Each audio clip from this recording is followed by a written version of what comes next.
Hi hello வணக்கம் viewers. இப்போ நம்ம வந்து ரேஷன் அரிசியில் இட்லிக்கு எப்படி ஊற வைக்கிறதுன்னு பார்க்க போகிறோம்.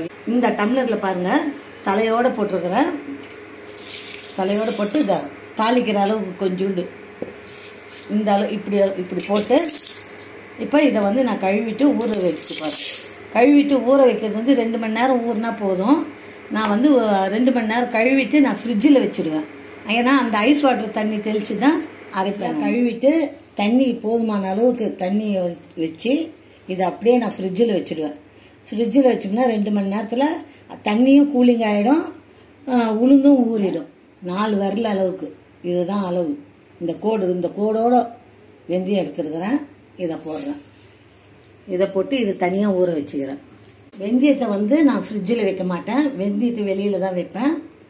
உளுந்து தான் வந்து ஃப்ரிட்ஜில் வைப்பேன்.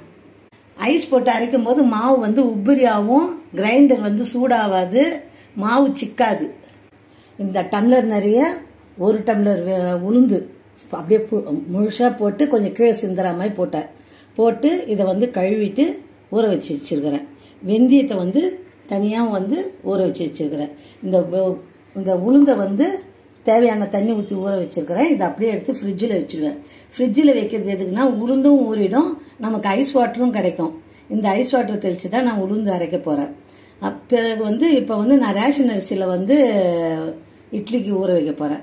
எல்லாரும் என்ன சொல்கிறாங்கன்னா, நாங்கள் 5க்கு 1 போடுறோம், இட்லி கல்லாட்டம் வருது, 4க்கு 1 போடுறோம், இட்லி கல்லாட்டம் வருது, இப்படி சொல்கிறாங்க. நான் வந்து 18க்கு 1 போட போகிறேன். ஆமாம், 18 டம்ளர் அரிசினா 1 டம்ளர் உளுந்து போட போகிறேன். இப்போ உளுந்து போட்டு ஊற வச்சுட்டேன். இப்போ அரிசியை போட போகிறேன்.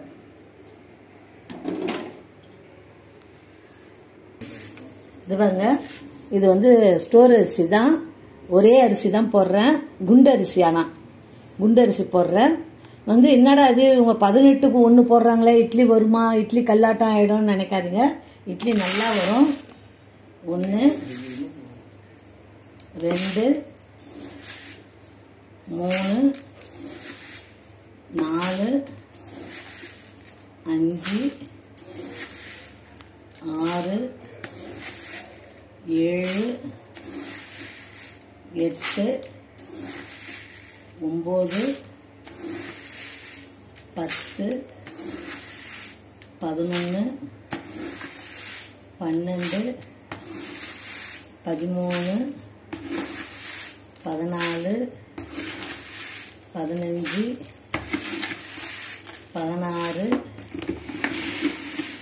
15 16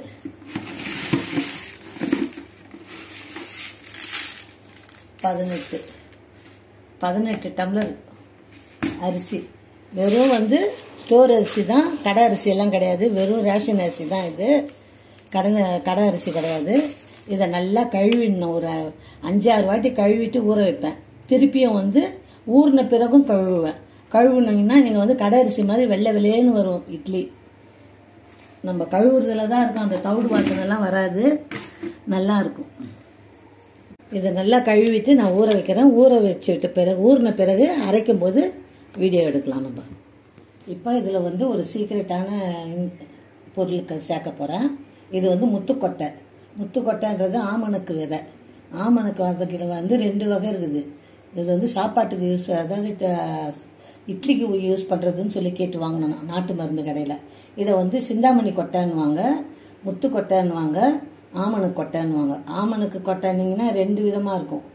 அதில் இது சாப்பாட்டுக்காக யூஸ் பண்ணுறது, சாப்பிட்ற பொருள்னுங்க. இதை வந்து இப்போ நம்ம தட்டிட்டு ஊற வைக்க போகிறேன். இது வந்து இப்போ நம்ம போட்டிருக்கிற அரிசியுடைய அளவு வந்து 4 கிலோ அரிசிக்கு இல்லை, கரெக்டாக பார்க்கும்போது 1 கிலோவுக்கு 4 அழகு இருக்கும், 4.5 டம்ளர் இருக்கும்.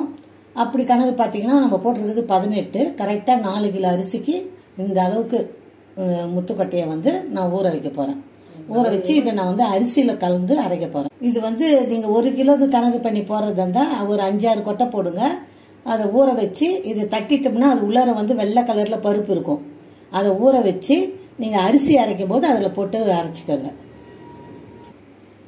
இப்போ நான் சொன்னது வந்து 4 கிலோக்குன்ற மாதிரி, ஐயோ 1 கிலோ அரைக்கிறதுக்கு நமக்கு சொல்லலையே நினைக்காதீங்க. நீங்கள் 1 டம்ளரில் வந்து எந்த டம்ளரில் உளுந்து எடுக்கிறீங்களோ அந்த டம்ளரில் 18 போட்டுக்கலாம். இல்லை அரை டம்ளர் உளுந்து போட்டு 9 டம்ளர் வந்து அரிசி போட்டுக்கலாம். நீங்கள் உங்கள் அளவுக்கு தகுந்த மாதிரி மாற்றிக்கலாம். ஆனால் உளுந்து அரைக்கிறதுல தான் இருக்குது. உளுந்து வந்து நீங்கள் வந்து கிட்டத்தட்ட அரை மணி நேரம் ஓட விடணும். ஓட விட்டிங்கன்னா தான் இட்லி வந்து பஞ்சு மாதிரி இருக்கும். இது போடுறதுனால வந்து இட்லி வெள்ளையாக இருக்கும், துணியில் ஒட்டாமல் வரும். அதுக்காக தான் இது போடுறது. நல்லா சாஃப்டாக இருக்கும். இது வந்து அரிசியில் போட்டு அரைங்க, உளுந்தில் போடக்கூடாது, அரிசியில் போட்டு அரைக்கலாம். இப்போ இதை நான் தட்டிட்டு இந்த வெள்ளை பயிரை எடுத்து ஊற வைக்கிறேன்.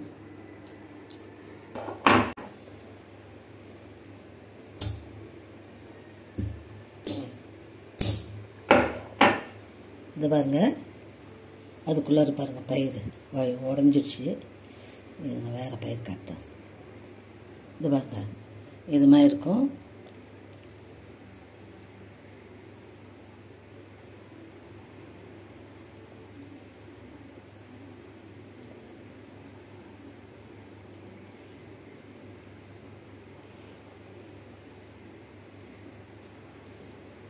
இது பாருங்கள், அந்த தோலை எடுத்துட்டு இந்த வெள்ளை பருப்பு மட்டும் ஊற வச்சுக்கோங்க. இது பாருங்கள், தோல் எடுத்துட்டு இந்த பருப்பை வந்து தனியாக ஊற வச்சுக்கோங்க. அரிசி அரைக்கும் போது அதில் போட்டு அரைங்க.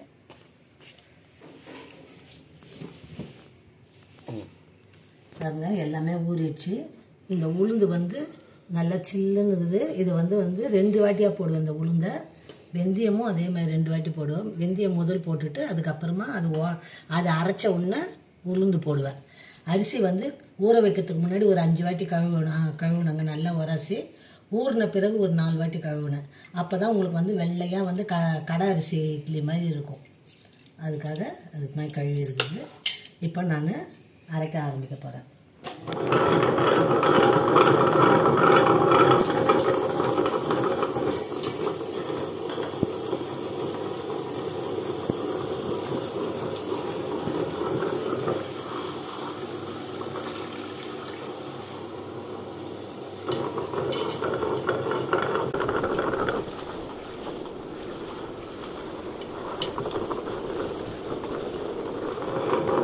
வெந்தயம் இந்த அளவுக்கு அரைச்சிட்டேன். இப்போ உளுந்து போட போகிறேன். இது வந்து 30 நிமிஷம் ஓட விடணுங்க. இப்போ வந்து இதை வந்து 1/2 hour அரைக்கணும். நான் 10 நிமிஷம் வந்து ஐஸ் வாட்டர் ஊற்றி அரைப்பேன். இந்த மீதி வந்து அடுத்த ட்ரிப்புக்கு எடுத்து வச்சுருக்கிறேன். 10 நிமிஷம் வந்து ஐஸ் வாட்டர் ஊற்றி அரைப்பேன். அதுக்கு பிறகு வந்து ஐஸ் க்யூப் போட்டு அரைப்பேன். தண்ணி எடுத்த உடனே ஊற்றிடாதீங்க. தண்ணி நிறைய ஊற்றிட்டிங்கன்னா, உளுந்து போட்ட உடனே தண்ணி ஊற்றிட்டிங்கன்னா ஒரு மாதிரி நீத்து போன மாதிரி ஆகும். உங்களுக்கு வந்து கட்டியாகவும் அப்படியே ஒரு மாதிரி பொசு பொசுன்னு வராது மாவு.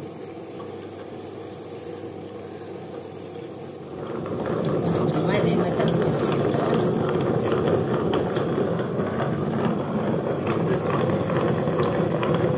கொஞ்சம் கொஞ்சமாக இது மாதிரி தண்ணி தெளிச்சுக்கோங்க. தெளித்து இதை வந்து இப்போ நான் வந்து 10 நிமிஷம் இதை ஓட விட்டேங்க. இப்போ நான் வந்து ஐஸ் கட்டி போட போகிறேன்.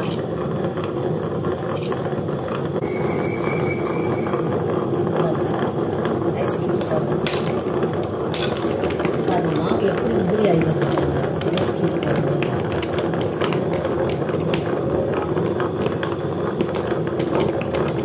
பாதி போட்டுட்டேன், பாதி எடுத்து வச்சுருக்கிறேன். திருப்பி ஒரு 10 நிமிஷம் ஓடட்டும் போடுறேன்.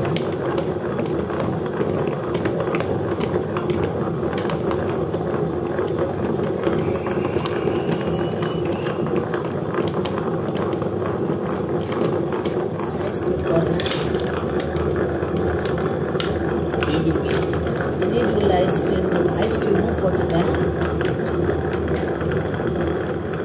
1/2 மணி நேரம் ஆயிடுச்சுங்க. பாருங்க உளுந்து எப்படி இருக்கு பாருங்க.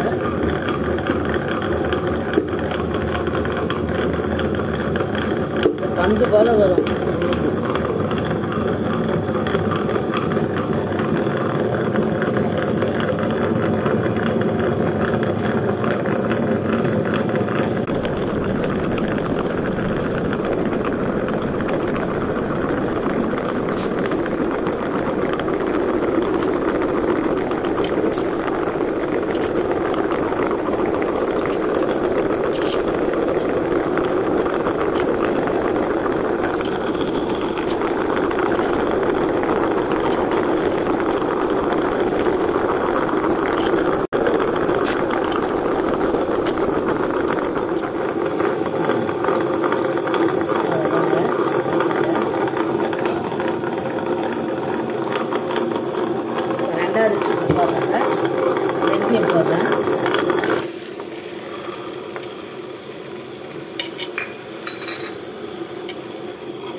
அதே மாதிரி ஒரு அரை மணி நேரம் அரைக்கணும். 10 நிமிஷம் வந்து ஐஸ் தண்ணி ஊற்றி அரைக்கலாம்.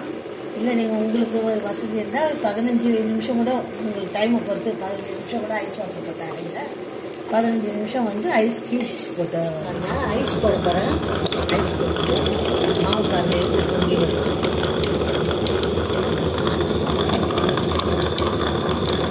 கிரைண்டரும் சூடாகும். அந்த கிரைண்டர் நல்லா சில்லுன்னு இருக்குது. மாவும் வேகாது. அப்படியே ஒரு சூடாச்சுன்னா மாவு வெந்துடும் இல்லைங்களா? கிரைண்டர் சூடானா மாவும் வெந்துடும், உதிரி ஆகாது. உளுந்தும் 2வது வாட்டி போட்டு எடுத்துட்டேன். இப்போ அரிசி போட போகிறேன்.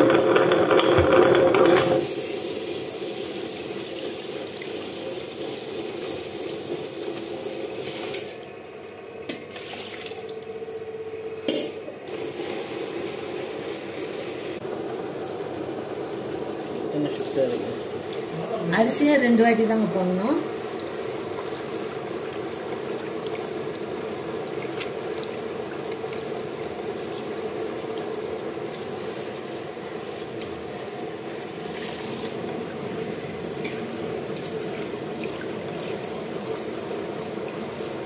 இது வந்து மாவு மசிகிற அளவுக்கு நல்லா மழை அரைங்க.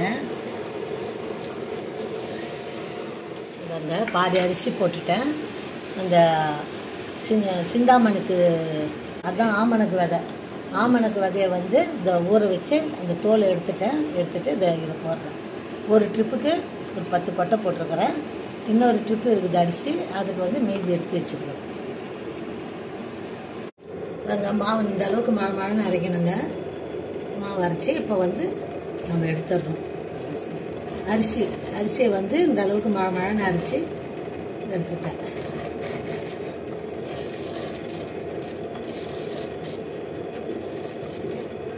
நம்ம உளுந்து அரைக்கிறதுல தாங்க இருக்குது இட்லி எப்படி வரும்ன்றது. இப்போ இதை எடுத்துட்டு இன்னொரு வாட்டி நம்ம அந்த அரிசியை போட்டு அரைச்சிடலாம். இப்போ வந்து இது வந்து எனக்கு 2 வாரத்துக்கு வருங்க. இந்த டப்பாவில் 2 டப்பாவில் ஊற்றி உப்பு போட்டு கரைச்சி ஃப்ரிட்ஜில் வச்சுடுவேன். ஃப்ரிட்ஜில் வச்சுட்டு தேவைப்படும் போது கொஞ்சம் கொஞ்சமாக எடுத்து நான் யூஸ் பண்ணிப்பேன். இது இவ்வளோ நாள் வைக்கிறாங்களே மாவு புளிச்சிடாதான் நினைப்பீங்க. ஆனால் புளிக்காது இது. அது சில பேர் கை வந்து சீக்கிரமாக புளிச்சிடணும். அப்படி புளிக்கிறவங்க வந்து உப்பு போடாத கரைச்சி வைங்க. உப்பு போடாத கரைச்சி வச்சு அதுக்கப்புறமா கொஞ்சம் கொஞ்சமாக உப்பு போட்டு கரைச்சி ஊற்றும் போது கரைச்சிக்கங்க. கொஞ்சம் மட்டும் எடுத்து வெளியில் வச்சேன், அது புளிச்சிருச்சு. இப்போ நான் இட்லி ஊற்ற போகிறேன்.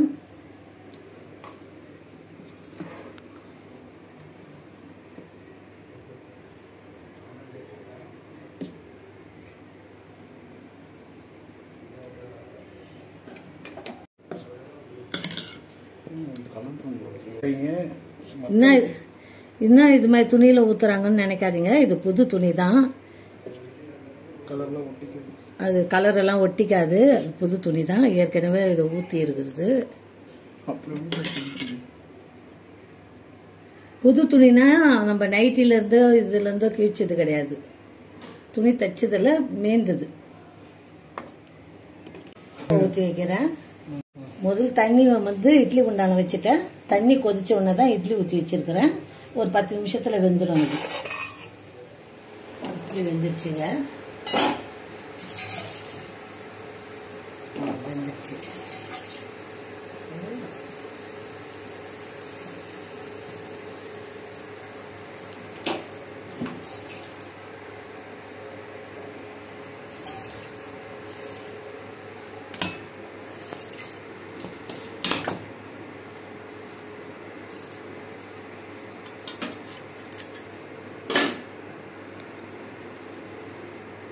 பாருங்க ஒட்டாத வருது பாருங்க.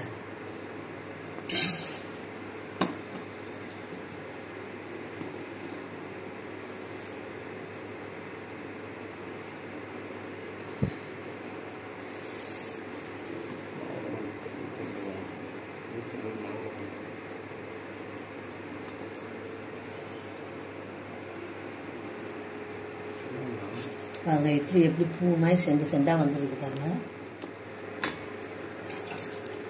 பாருங்க இட்லி பாருங்க எவ்வளோ அருமையாக இருக்குது பாருங்கள். நான் போட்டது 18 டம்ளருக்கு 1 டம்ளர் உளுந்து, அதை வழுவி கீழே வர மாதிரி. பசுடி இட்லி பாருங்கள்.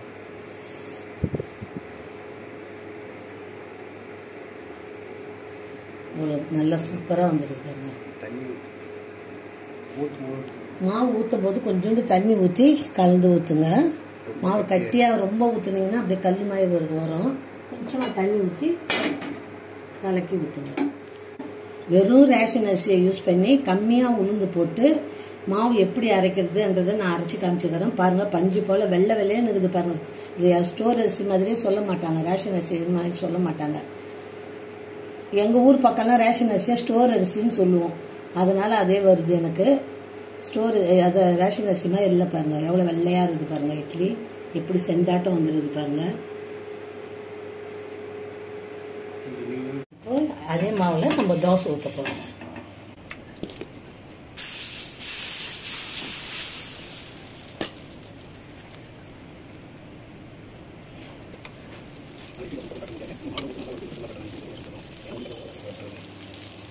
என்னடா அது தோசை இட்லி தோசை ஊற்றுறதெல்லாம் காட்டுறாங்கன்னு நினைக்காதீங்க. அந்த மாவில் பாருங்கள் தோசையும் நல்லா வருது. எப்படி ஊற்றினாலும் வரும் அந்த மாவில் தோசை.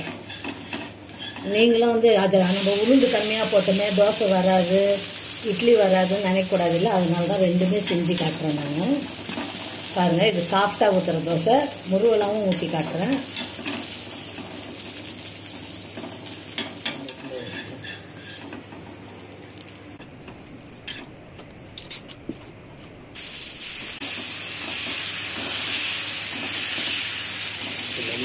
பாருங்கள் மெலிசாக ரோஸ்ட்டாக ஊற்றுறேன்.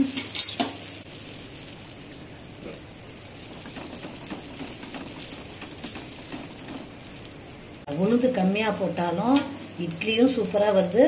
தோசை நீங்கள் சாஃப்டாகவும் ஊற்றலாம், ரோஸ்ட்டாகவும் ஊற்றலாம், எப்படி வேணாலும் ஊற்றலாம். இதை நான் வந்து அவ்வளோ ஜவ்வரிசியோ எதுவுமே கலக்கலை. நான் போட்டது வந்து அந்த ஆமணக்கு கொட்டை தான். 4 கிலோவுக்கு ஒரு 20 போட்டிருப்பேன். 20ஓ 25ஓ 4 கிலோ போட்டிருப்பேன். நீங்கள் அதை கணக்கு பண்ணி 1 கிலோவுக்கு போடும்போது ஒரு 5-6 போட்டுக்கோங்க.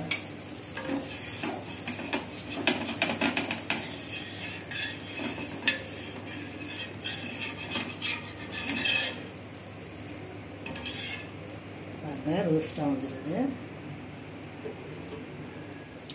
வெறும் இதே மாதிரி நீங்கள் ரேஷன் அரிசி மட்டும் யூஸ் பண்ணி கம்மியாக உளுந்து போட்டு வெந்தயம் போட்டு இதே மாதிரி நீங்கள் வந்து செஞ்சு சாப்பிட்டு பாருங்கள். சாப்பிட்டு பார்த்துட்டு எனக்கு ஃபீட்பேக் கொடுங்க.